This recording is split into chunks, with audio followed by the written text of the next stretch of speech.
আমি চাঁদপুর ছাইরা এখন আমি বিদেশে মাছ ধরবো। এই করতে আসছি, আমি বিদেশে মাছ ধরতে আসছি তোর লাগে। আমার ছেলে বন্ধু এটা বুঝে গেছে যে আমার লাগ ভালো, তো এখন আমাকে চারিদিকে নিতে চায়, যেদিকে যাবে ওদিকে সে আমাকে নিয়ে যেতে চায়। তুমি আমাকে ইউজ করতেছো, আমি কিন্তু বুঝতে পারতেছি ব্যাপারটা। তোমার কি মনে হয় আমি বুঝতে পারতেছি না? হ্যাঁ, তুমি যে আমাকে ইউজ করছো, লাভে তো বাজ কেন করছো? আমি যাবো না। ছেলে বন্ধুর জীবন থেকে চাওয়া খুবই কম।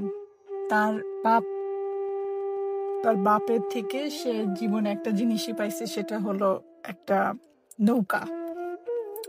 সেই নৌকায় চড়ে সে মাছ ধরতে যায়।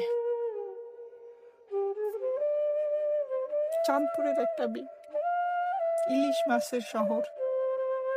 আমি ঢাকায় হয়েছি, কিন্তু আমার বাপ মা তো চাঁদপুরে। যাই হোক, এই মেয়েটাকে আবার সে একই কাজ করাইতে কেন নিয়ে যাচ্ছে সে? ওয়াই? আমি তোরে বলছি আমার মাছ ধরতে ইচ্ছা করে, ভাল লাগে আসলে মাছ ধরতে, আসলে ভাল লাগে। এখন কি করব? সে বলছে দেখো চলো না আমরা যাই, আমরা স্যালমন মাছ ধরে আসি কয়েকটা। আমি বলছি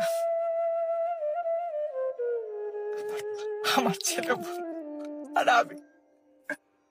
আমি একবার মাছ ধরতে গেছিলাম আমার এক ভাইয়ের সাথে, কাজিন ব্রাদারের সাথে মাছ ধরতে গিয়েছি। দড়ির নিচে সে আটা না ময়দা দিয়ে কি একটা বানাইছে, তারপর টোড়ার মতো একটা লাঠি নিয়ে আসছে, যে টোড়া দিয়ে আমরা আম পারতাম, ওইরকম টোড়ার একটা লাঠি নিয়ে ধরাই দিচ্ছে, বসে এনে বয়ে থাক, পাবি একটা না দুইটা মাছ। এন্ড পাইছি। আসলে তুমি আমাকে ইউজ করতেছো, আমি কিন্তু বুঝতে পারতেছি ব্যাপারটা। তোমার কি মনে হয় আমি বুঝতে পারতেছি না? হ্যাঁ, তুমি যে আমাকে ইউজ করছো, লাভে তো বাজ কেন করছো? আমি যাবো না।